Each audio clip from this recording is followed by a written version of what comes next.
The galaxy had never seen a spectacle quite like the Tournament of Stars. Across the stars, civilizations gathered every century to witness the greatest contest of skill, courage, and intelligence. The winner would not only gain prestige, but also be granted an extraordinary honor, the chance to receive the blessing of the Cosmic Queen, an alien sovereign whose very presence could bend energy and matter around her. This time, the arena was set on Nirel Prime, a planet that shimmered, with floating crystal cities and oceans of liquid sapphire. Delegations from hundreds of worlds had arrived, each eager to display their champions. Among the participants was a human named Eli, a pilot from Earth whose reputation had grown quietly over the years. Unlike other competitors, Eli had no intention of winning for fame or glory. He simply wanted to test his abilities and prove that humanity could survive in the vast expanse of space. The tournament began with trials designed to test reflexes, strategy, and endurance. Machines of alien design whirred and sparked, simulating extreme environments and threats. Eli, despite being surrounded by towering warriors and brilliant tacticians, moved with a blend of instinct and ingenuity that surprised even the judges. While other participants relied on brute force or advanced technology, Eli relied on his intuition and adaptability, qualities often underestimated by alien observers. Meanwhile, in the elevated pavilion above the arena, the Cosmic Queen watched, with eyes that glowed faintly like twin moons. She was an alien of elegance and mystery, her presence both beautiful and unnerving. Her attendants, a cadre of scholars and emissaries, whispered about the strange fascination she displayed toward a single participant, a human whose every move seemed ordinary to others, yet exceptional to her. As the rounds progressed, Eli advanced, steadily, often avoiding confrontation by thinking creatively.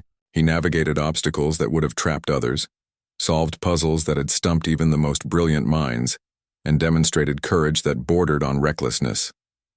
Onlookers began to murmur, how could a human, considered fragile compared to many alien species, surpass beings who had lived and trained for centuries in combat and survival? By the time the final trial arrived, only 4 competitors remained. 2 were from the same species, known for their brute strength and psychic coordination. Another was an avian-like creature, whose speed and agility were unmatched. And then, there was Eli, calm and collected, his gaze steady even as the arena shifted into a chaotic simulation of a collapsing star system. The final challenge was a test of judgment and character as much as skill. Participants had to navigate a labyrinth where each decision could mean triumph or annihilation. Walls shimmered with energy barriers, traps lay hidden beneath illusionary floors, and holographic entities tested moral choices. Eli moved cautiously, observing patterns and using his knowledge of human psychology to anticipate the labyrinth's logic.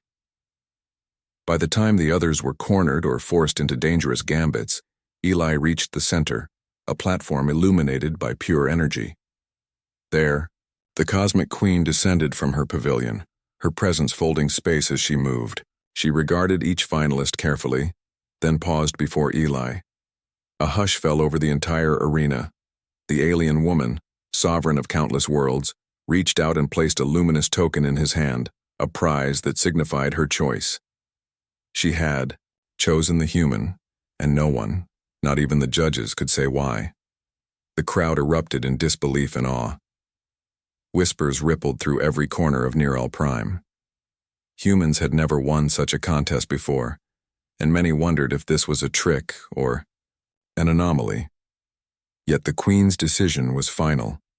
Eli's eyes widened, but he did not speak. His hands shook slightly, holding the token, a radiant crystal that pulsed in tune with his heartbeat. Later, in the quiet of the Queen's chambers, Eli was guided to a room filled with swirling lights and gentle hums.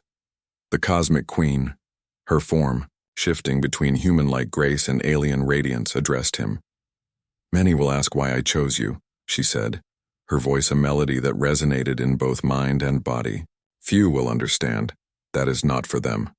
What matters is what you will do with the choice you have been given." Eli struggled to find words. "I do not know what I have done to deserve this," he admitted. He had faced many challenges in his life, but none like this.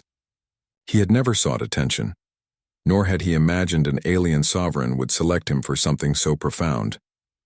The Queen studied him, her gaze piercing, yet not unkind. "It is not about merit in the traditional sense. You possess qualities that cannot be measured by skill alone. Courage, adaptability, empathy. These are rare in the galaxy.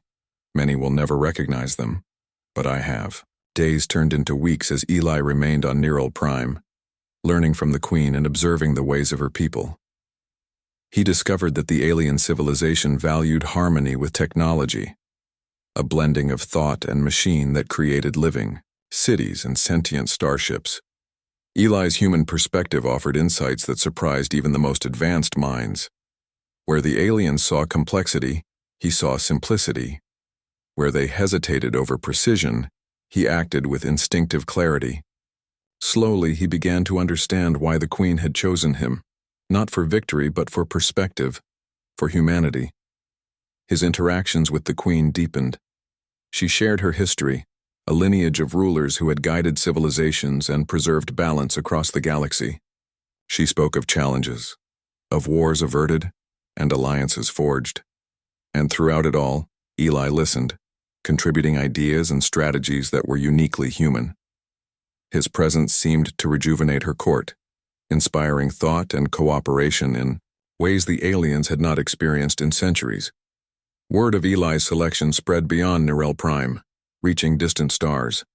Humans were now seen differently, not as fragile and inexperienced, but as beings capable of subtle brilliance and resilience. The Queen's choice had shifted perceptions across the galaxy. Other species began to reconsider their assumptions about humanity. Some envied the human, some were skeptical, but none could deny the impact of the decision. Eventually, the Queen made it clear that Eli's prize was not simply honor. It was partnership. He was invited to join her on missions that spanned galaxies, to act as a bridge between her civilization and others. His role was unprecedented, a human whose perspective and instincts were valued at the highest level of interstellar governance. It was a responsibility, not a reward, and Eli accepted it with humility and determination. Their journey together began with exploration and diplomacy. They visited planets where the very atmosphere was alive, where thought could shape matter, and where societies existed in forms unimaginable to humans. Eli adapted quickly, learning to navigate these environments while contributing his unique insights. In turn, the Queen observed and learned from him, fascinated by the ways humanity approached problems with creativity and resilience.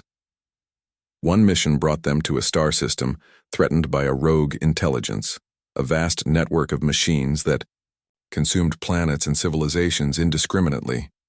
The aliens' technology alone was insufficient to counter it. Eli suggested tactics inspired by human warfare and improvisation, combining unpredictability with precise action. The plan succeeded, saving multiple worlds and earning the admiration of species who had once doubted humanity's place among the stars. Through these experiences, Eli realized the depth of the Queen's choice. It was not simply a prize for a contest, but an acknowledgement that humanity, in its unassuming way, had potential that transcended expectations. He began to understand that the Queen had chosen him because he embodied qualities that were rare, even among advanced civilizations.